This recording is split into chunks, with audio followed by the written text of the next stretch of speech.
Welcome to Drinks Coach. Yeah, it's me again. Probably getting bored of seeing me in this blue shirt because obviously I recorded 3 back to back. YouTube, the Drinks Coach UK TV.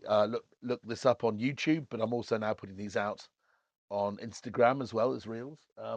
Contact me if you like on any reason, whatever. Particularly if you've got any work for me. On lowercase Vinesack, Vinesack, or if it's pertaining to learning about wine, please contact me through at Drinks Coach UK, all lowercase. Um, yeah, that's the host's work out of the way. Here we are uh, in our flat. What have I got now? I've got 3 wines here. This won't be as long as the others, I don't think. And these 3 wines have what in common? They come from a friend of mine, good friend, Andy Muscat. Shout out to you, fella, and his boss, Max Graham, who's I would call Portuguese wine nobility. He's a member of the Churchill's family, the family that produced the Churchill's ports, and one of the wines we're about to drink this evening. Um, but he's also got Barduro. He opened Barduro. It feels like it was a while ago now. Like, could it have been? Can it be over 20 years old? Possible. But in London Bridge or around London Bridge near Southwark Street, there's a very, very nice restaurant called Barduro. And he also opened one near Finsbury Square in the city. And having recently seen Annie Muscat at a tasting, which we did at Lisboeta, which is in Charlotte Street, which is Nuno Mendes' latest restaurant of Chiltern Firehouse, very fancy. He's opened this restaurant, which you come to, it looks quite small. You walk in, it's a TARDIS and a celebration of everything that he loves about the culture, the dining, food and wine of Lisbon, which obviously where he's from.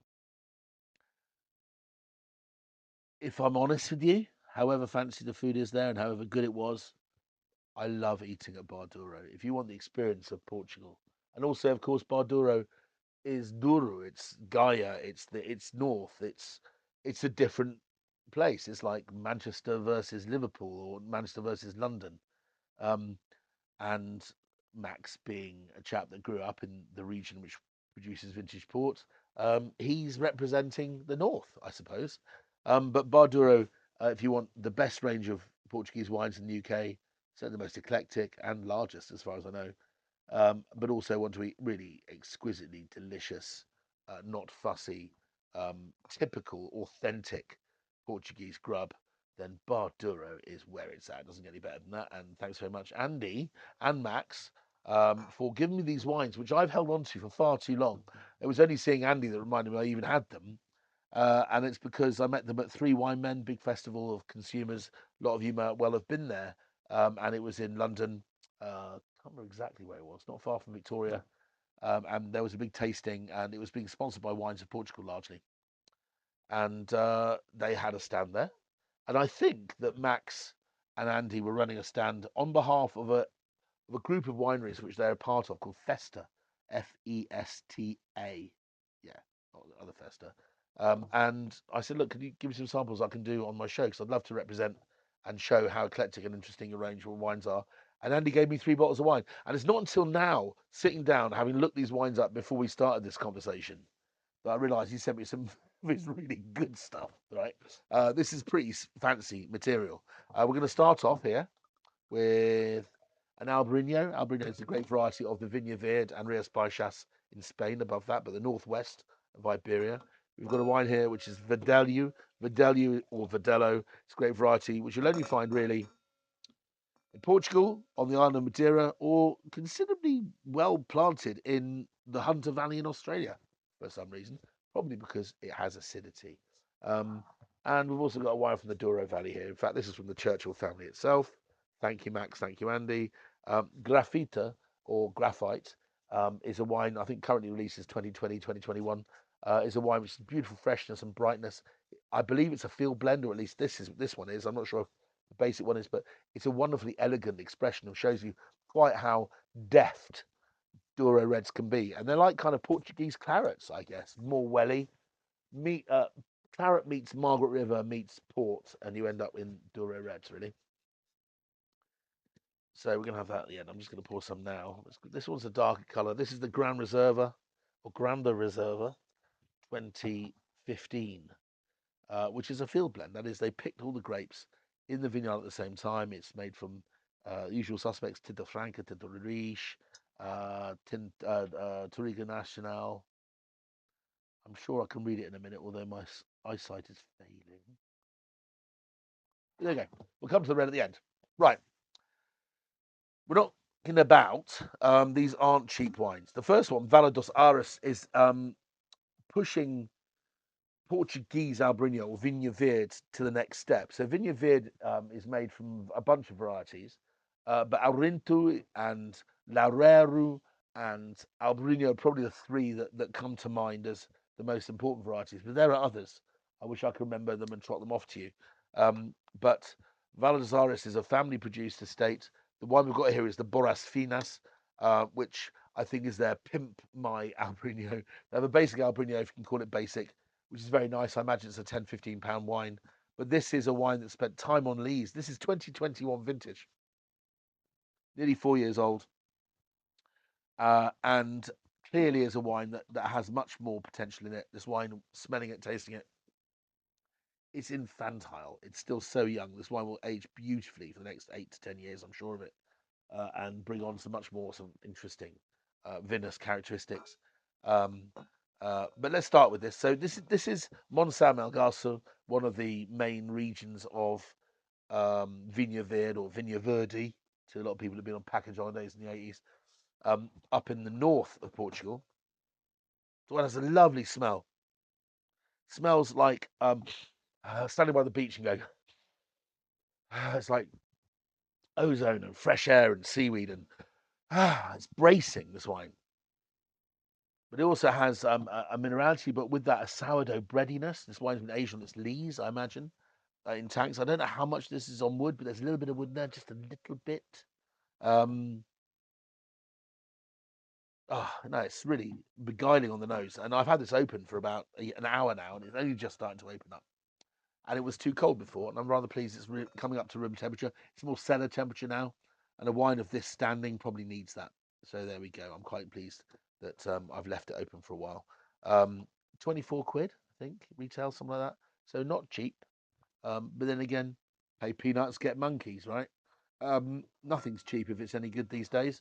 And it looks like Portugal has come of age. These wines were pitifully underpriced for many, many years. And I'm quite pleased now that they've got the courage in these artisanal wine styles to charge what these wines should be worth. Certainly, this is easy ballpark money for any wine of equivalent quality in Rias Baixas. I mean, you'd be fighting to find a wine of this quality, anything under £30 in Rias Baixas, where Albariño, I think, more well knownly comes from, if you like. So, Albariño, Vinha Verde, Monção, Magasso, family owned. The state's called Vale dos Ares. Vale dos Ares, not Irish, Irish. Oh, it's dry. Woo! Wee-ha-hoo! Steely dry. Vorpal has a lemon juice sharpness to it, but has this body as well. And this wine needs time. If it doesn't have time, it needs sardines. There we go. Delicious, interesting wine, fascinating wine. I'm not sure how much Festa is selling this for in the UK, but it would only have been shown by Andy and Max at the tasting if this wine was available for sale, surely. But certainly, I wouldn't expect to see any change out of 60 quid in a restaurant list for a wine of that quality. Moving on to a wine from the Alentejo. Alentejo, if you go to Lisbon and you go further south, you're in Setúbal, you're in the Peninsula of Setúbal, and then further south of that, and you're in Alentejo, which is a region, quite a big region of bottom chunk, bottom third before you get to the Algarve. This wine's made from Verdelho. 2020 was a warm year. This wine then is therefore already 4 and a bit years old. It was fermented and aged in concrete eggs.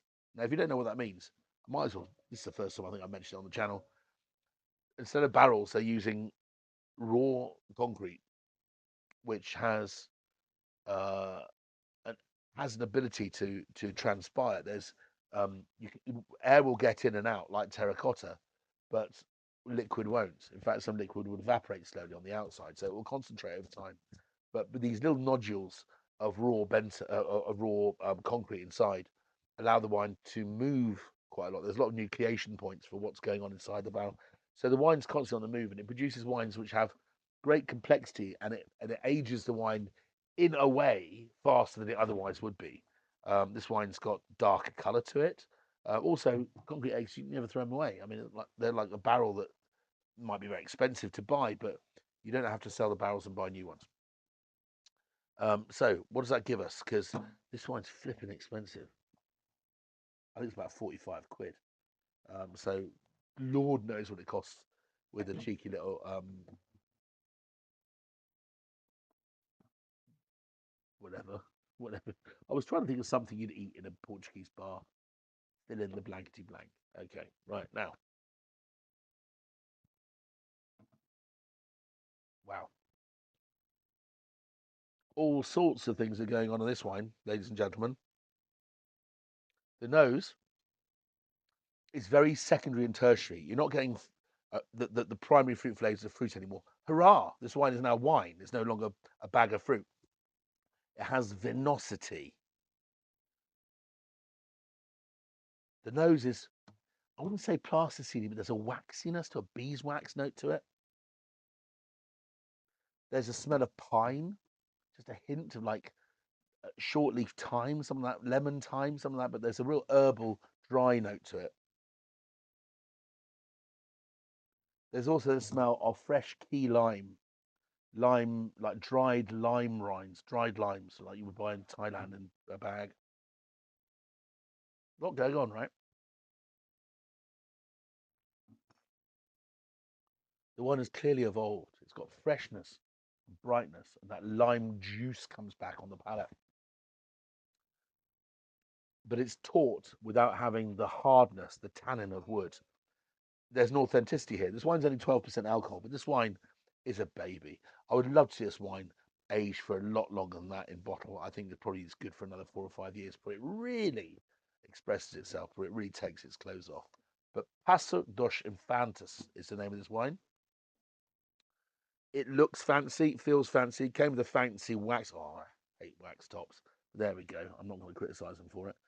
There you go. This is obviously some cult wine for men with man buns and sleeve tattoos who eat breakfast out of small wheelbarrows in Shoreditch. Moving on. Grafita, Grand Reserva, Douro DOC. So this is a Douro red wine. It says the magical words field blend, which brings out the romantic in me. This isn't a wine where they've planted the varieties in different vineyards and picked them at optimum ripeness, chosen when they're going to Lego them together. They've let the field decide what this wine's going to taste like. You pick the grapes at the average point, so that you wait until the grapes are fully ripe. At least the least ripe grapes are phonetically a la limite. Then you pick it all, and you end up with a wine which has a huge amount of harmony because you're co-fermenting 5 or 6 different varieties together. So this wine doesn't have the obvious expression of a single grape variety. And when the wines are very young, they can be quite confusing. But this ain't young anymore. This wine is nearly 10 years old. And this is current release.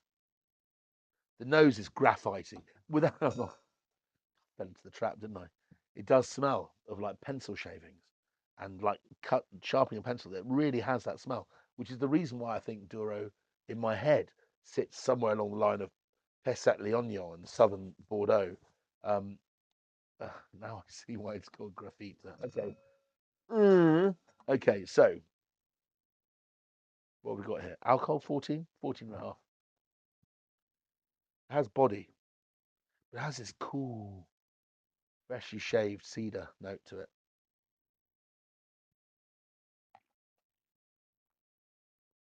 Oh gosh, it's young. It's got a glorious taste. It's not.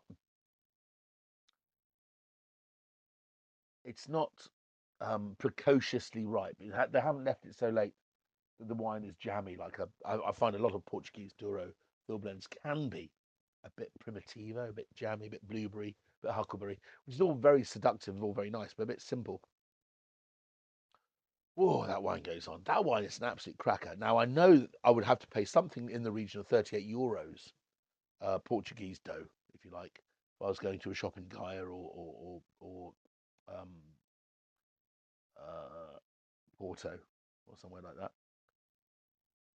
What's that equivalent to? 38 euros. Let's call that 33 quid. 33 quid. By the time it gets here, you're up to these prices again. You're in the £45 mark. But this wine does have all the chutzpah and shape and brightness and freshness. Remembering it's 10 years old nearly, and this wine isn't really out of the blocks yet. I think this wine certainly has the quality of a mid £40 Bordeaux. There you go. Thank you very much, Max. Thank you very much, Andy, for supplying us these wines. Thanks to Churchill Estates for making the day. And if you haven't drunk Churchill Port, you should, especially their dry white. See you next time.